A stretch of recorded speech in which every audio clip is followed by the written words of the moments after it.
ধরো তুমি একটা গাছের কাছে গেলে, তাকে জিজ্ঞাসা করলে যে গাছ তোমার রক্ষাকর্তা কারা? গাছ একেবারে উত্তর দেবে, বাঘ সিংহ।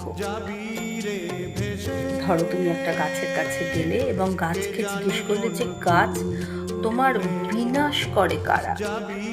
গাছ বিন্দুমাত্র সময় নেবে না, গাছ বলবে গরু, ছাগল, হরিণ।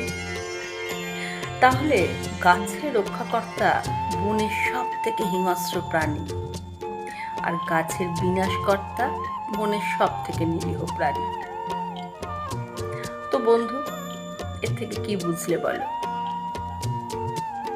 এ পৃথিবীতে তুমি কারোর চোখে হিরো, আবার কারোর চোখে ভিলেন। কারণ পুরোটাই দৃষ্টিভঙ্গির ওপর নির্ভর করছে তুমি কার চোখে ঠিক কোন জায়গাটা দখল করে আছো।